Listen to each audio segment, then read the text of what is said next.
My wife cheated on me with my younger brother, and they stole $50,000. But when I uncovered their fraud, I dismantled their lives piece by piece, and now she lives with her parents while he's blacklisted from his industry. I'm 28 years old, work in corporate finance, and about a year and a half ago, I discovered that my wife and younger brother were having an affair, and, on top of that, trying to steal money from me through a fraudulent investment scheme.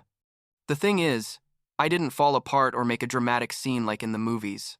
No, I basically dismantled their lives piece by piece in a methodical and calculated way. And honestly, I don't regret any of it. I guess I should start from the beginning so you understand how we got to this point. Because this isn't just a story about infidelity. It's way worse than that. I grew up in a pretty normal family, or so I thought. My brother Justin and I got along well for most of our childhood, though it was always obvious he was my parents' favorite, especially my mother Ruth's. Justin is 27 years old, just a year younger than me, but his whole life he was treated like the baby of the family who could do no wrong. He was charismatic, knew exactly what to say to, get people to like him, and my parents ate it up. I was the responsible one, the one who got good grades without making much noise, the one who went to a decent college and got a stable job. Justin, on the other hand, was the one everyone adored at family gatherings, the one who always had funny stories to tell, the life of the party, you know the type. It never bothered me too much, or at least I thought it didn't, because at the end of the day I had my life together and I was fine with that. I met Samantha like 6 years ago, when we were both 22. We worked in the same building, different companies, but we'd run into each other at the Starbucks on the ground floor every morning. She was pretty, smart, had that energy that made you feel like everything was going to be okay. My parents adored her. Justin also seemed to get along great with her, which seemed awesome to me because, what's better than your family getting along with your wife, right? What an idiot I was, honestly. The first 3 years of marriage were good. Not perfect because no marriage is. But we were happy. We had plans to buy a bigger house, maybe have kids in a couple years, all that American dream stuff you're supposed to want. Things started getting weird, like 2 years ago. Samantha and Justin began spending a lot of time together, but not in a way that immediately seemed suspicious, you know what I mean? It was like, oh, Justin's coming to help us move furniture, or Justin needs advice about his job and Samantha has experience with that, or we're all going to dinner, and coincidentally, Justin sits next to Samantha, and they talk all night. I thought I was being paranoid when it started bothering me, because there was literally nothing concrete to point to. My best friend Mitchell, who I've known since college, told me I was probably just stressed about work and projecting, so I tried to ignore that little voice in my head, telling me something didn't add up, but then I started noticing more specific things. Samantha would get nervous when I asked what she'd done during the day, and she mentioned she'd seen Justin. Not nervous in an obvious way, but like that subtle discomfort where she avoids eye contact for a second too long or changes the subject too quickly. She started going out more often, supposedly with friends from work, but when I asked for details, she was vague. Like, oh, we went to that new place. Nothing special. Her phone suddenly had a password when it didn't before. She told me it was for work security, which made sense. But the timing was still weird. And Justin was suddenly very interested in spending time with me too, but he always found a way to ask about Samantha, like he was checking my schedule to know when she'd be alone. Looking back, I should have seen it coming way earlier. But when you love someone and trust your family, your brain does mental gymnastics to justify everything. Like, no, my brother would never do that. He's my brother. And Samantha loves me, we just got married 4 years ago, everything's fine. But the truth is, it wasn't fine. Not at all. Things got to a point where I couldn't ignore it anymore, about a year and a half ago. One day I told Samantha I had a business trip for 3 days, something last minute that couldn't be postponed. It was a lie. Obviously. I took those days off work and hired a private investigator. No, wait. I didn't do that because it seemed too expensive and kind of unnecessary. What I did was install a tracking app on her phone when she left it, charging one night. One of those apps that are supposedly for finding your phone if it gets lost, but basically show you where the person is at all times. Yeah, I know. It's invasive and probably illegal on some level, But at that point, I was pretty sure what I was going to find, and I needed confirmation. The first day of my supposed trip, I stayed at a cheap hotel, like 20 minutes from our house, watching the tracker on my phone like a stalker. Samantha left the house around 11 inches the morning and drove straight to Justin's apartment. She stayed there for 4 hours. 4 damn hours. Then they went together to a coffee shop on the other side of town, one where they were unlikely to run into anyone they knew. I sat in my car outside that coffee shop and watched them through the window, laughing, with their hands intertwined on the table, and Samantha had that expression on her face she used to have when she looked at me at the beginning of our relationship. Justin kissed her when they thought no one was looking. I took pictures with my phone, as many as I could, with my hands shaking and feeling like I was going to throw up any second. But here's where it gets even worse, because apparently I wasn't just a cheated-on husband, I was also a source of money. That night, at the hotel, I couldn't sleep. So I started going through our bank accounts, online, something I honestly hadn't done in much detail in months, because I trusted Samantha, and she handled most of the day-to-day expenses. I started noticing regular withdrawals to an account I didn't recognize, amounts not big enough to immediately raise red flags, but adding it all up, it was like $50,000 over the last 8 months. $50,000 that came out of our joint savings account in small amounts, like $2,000 here, $3,000 there, deposited into an account in Samantha's name that I didn't know existed. I kept digging, basically didn't sleep that night, and discovered that account was linked to a supposed investment business run by some guy named Tobias Cole. I looked up the name on Google, and turns out this Tobias Cole was known for running Ponzi schemes, had a history of investment fraud, and had scammed I don't know how many people in different states. And guess who had introduced this business to Samantha? Yeah, Justin, my dear younger brother, the family favorite, wasn't just sleeping with my wife but had also gotten her into financial fraud, and they were using my money to fund it. And the worst part is, they probably thought I was such an idiot I'd never notice. The second day of my fake business trip, I called Edward, a lawyer who's also a family friend but more loyal to me than anyone, and told him everything. I showed him the photos, the bank transactions, everything. Edward looked at me with that "I can't believe this" face, and told me we had a pretty solid case, both for divorce and to recover the money and possibly press fraud charges. He told me I had to stay calm, keep gathering evidence, and not confront them until we had everything ready legally. It was the hardest advice to follow because I literally wanted to go straight to Justin's apartment and punch his face in. But Edward was right. Emotions weren't going to help me here. I needed to be strategic. I came home on the third day like nothing had happened. Samantha greeted me with a hug and a kiss, asking how the trip was, and I had to act completely normal when inside I was boiling with rage. I told her everything was fine, that I was tired, that I needed to shower.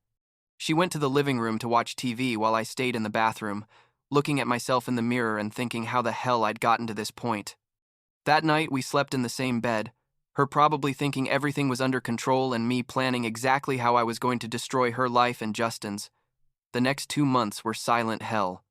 I kept acting normal, while Edward and I built the case. I documented everything. Every one of Samantha's lies about where she'd been.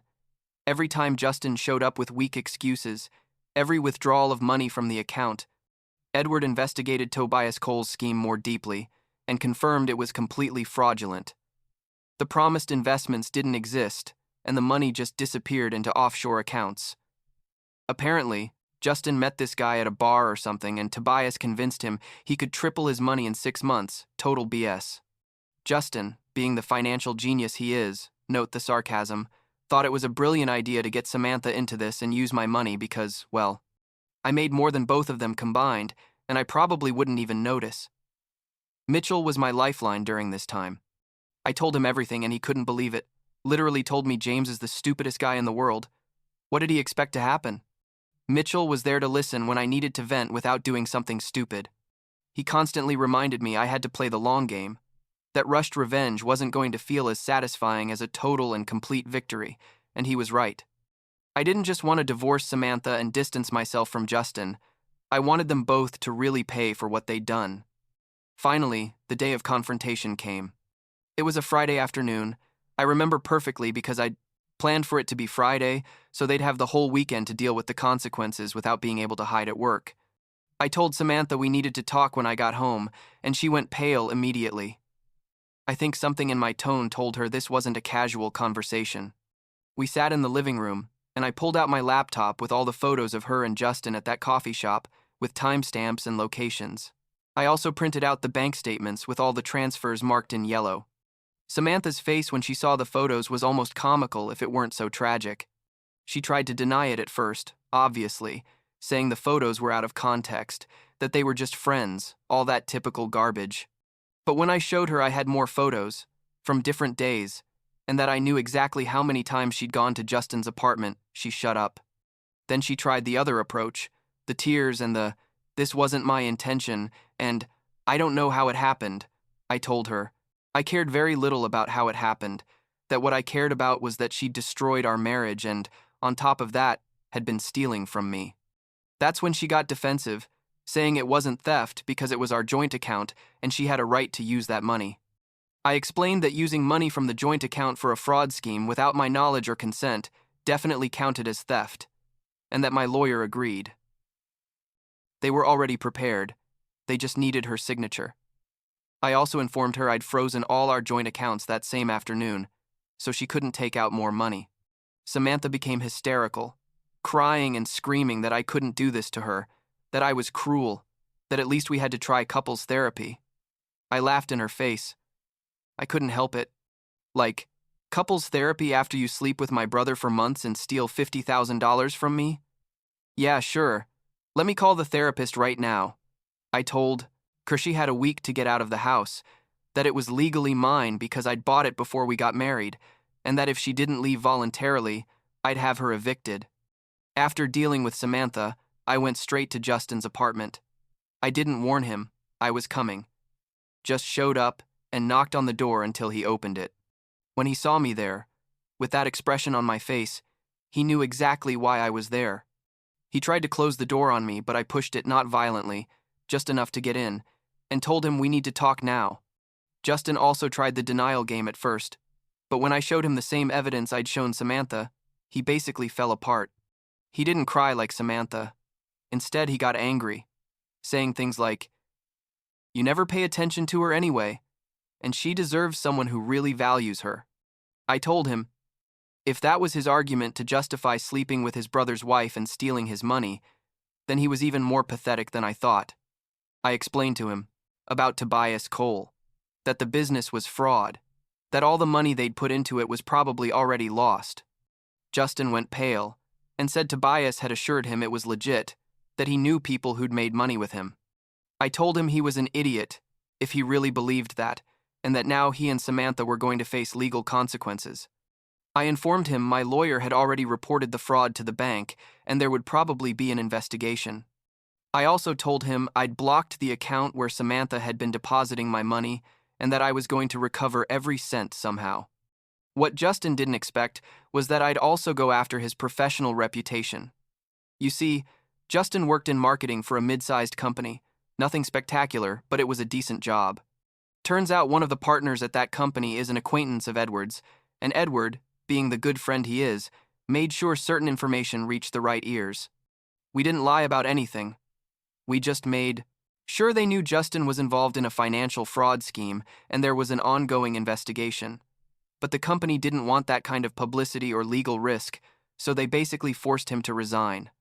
Sure, officially it was a voluntary resignation, but everyone knew he'd been fired. My mother Ruth called me like a week after all this, furious. She yelled at me on the phone about how could I do this to my brother, that family should forgive each other, that everyone makes mistakes. I told her very calmly that Justin didn't make a mistake. He made deliberate choices for months, and so did Samantha. I explained about the money, the fraud, everything. My mother tried to minimize it, saying Justin was deceived by that Tobias guy, and it wasn't really his fault. I told her that even if Justin was deceived by Tobias, that didn't explain why he was sleeping with my wife. That's when my mother ran out of convincing arguments and just repeated that I should forgive them because we're family. I told her they stopped being my family the moment they decided to betray me like that, and I hung up. Edward really outdid himself with the divorce. We had so much evidence that Samantha's lawyer basically advised her to sign everything without fighting because she wasn't going to win anything. She tried to ask for alimony, but given the evidence showed infidelity and theft, she had no legal basis for that. The divorce was finalized in like 4 months, which according to Edward is pretty fast. Samantha had to give me back what was left in that secret account, which was like $12,000 because the rest had apparently already been taken by Tobias Cole before we could block everything. That money's probably already in some account in the Cayman Islands or somewhere like that, who knows? As for financial consequences, the bank flagged the transfers as fraudulent once we submitted all the documentation and reports about Tobias Cole. Both Samantha and Justin had to pay considerable fines to the bank for their participation in the scheme, even if they were technically victims too. Justin had to sell his car, a BMW he adored, to be able to pay his part. Samantha had to move back in with her parents because she couldn't afford a decent apartment on her own after all the fines and legal costs. Apparently she tried to get a job, but having a financial fraud case on your record, even if you weren't criminally charged, isn't exactly great for your professional career. The most satisfying thing was watching Justin's reputation completely crumble. After losing his job, he tried to get another one in the same industry, but his reputation was already destroyed. People talk, especially in professional fields where everyone knows everyone. Eventually, he had to move to another state, I think Texas or something, because he couldn't handle the shame of running into people who knew what he'd done. My mother tried to make me feel guilty about that too, saying I'd basically exiled my brother. I told her he exiled himself with his own actions.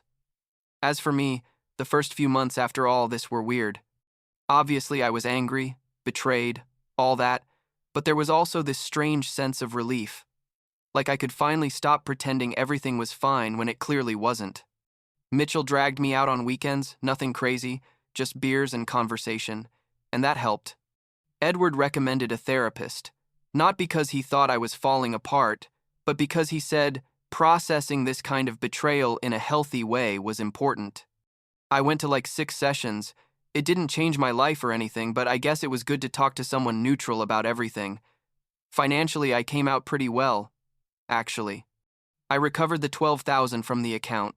The house was always mine, so I didn't have to divide that asset, and my savings were mostly intact apart from what was lost in the fraud.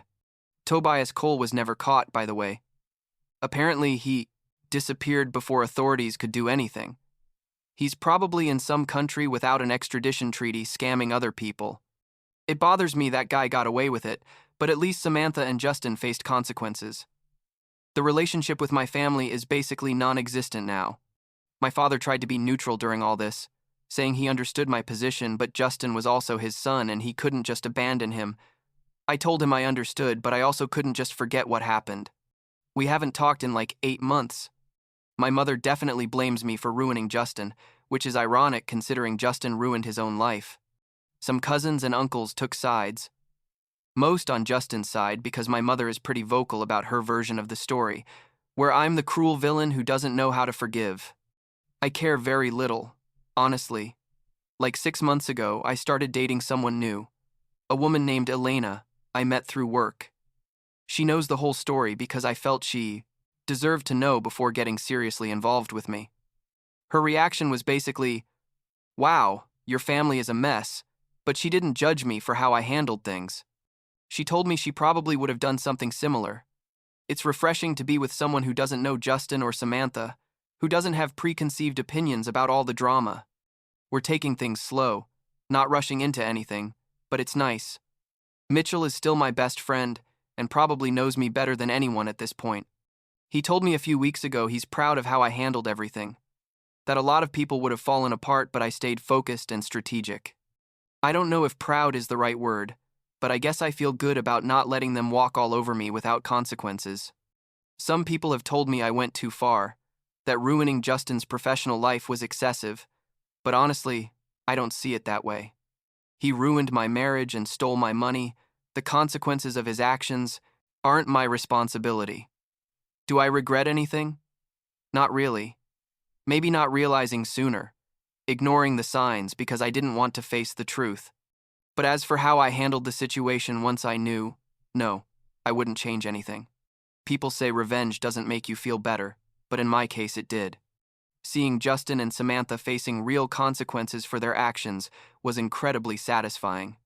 It doesn't mean the pain of betrayal disappeared completely, but at least I felt there was justice in the world. The last I heard about Justin is he's working some sales job in Texas, nothing related to marketing because he's basically blacklisted in that industry. Apparently he's dating someone. I don't know if it's serious or what. I don't care enough to investigate. Samantha, from what I heard through mutual acquaintances, still lives with her parents and is working retail or something.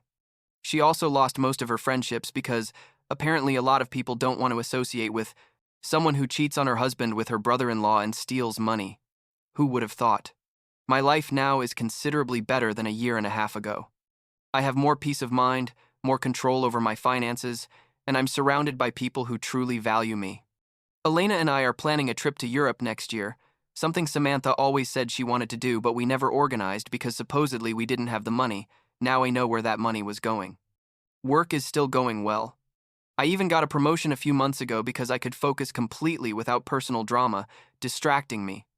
Sometimes I wonder if Justin and Samantha really regret what they did, or if they just regret getting caught. I'll probably never know, and honestly, I don't care. What they did says more about their character than mine, and I can sleep peacefully knowing I didn't just stand by while they walked all over me. Mitchell asked me once if I'd ever forgive Justin. Like many years in the future when everything's water under the bridge, I told him I didn't see that happening, that some betrayals are too big to forgive, and this definitely qualifies. Maybe that makes me resentful or unable to let go, but I prefer to see it as having standards and self-respect. Last week, my father sent me a text asking if we could have lunch together soon. I haven't responded yet because I'm not sure what to say. Part of me misses my family, the version of them that existed before all this, but that version probably was never real to begin with. My mother always favored Justin, and my father was always complacent with him. Maybe I just never wanted to see it before. I don't know if I want to reopen that door, or if it's better to keep the distance. Elena says it's my decision, and she'll support me in whatever, which I appreciate. At the end of the day, I learned that people you love are capable of betraying you in ways you never imagined possible, and that blindly trusting someone just because they share your blood or because you married them is naive. I also learned that not letting yourself get stepped on and taking action when you're betrayed doesn't make you the bad guy. It makes you someone who respects themselves. Justin and Samantha made their choices. I made mine. And we're all living with the consequences. And honestly, I think I came out better in all this.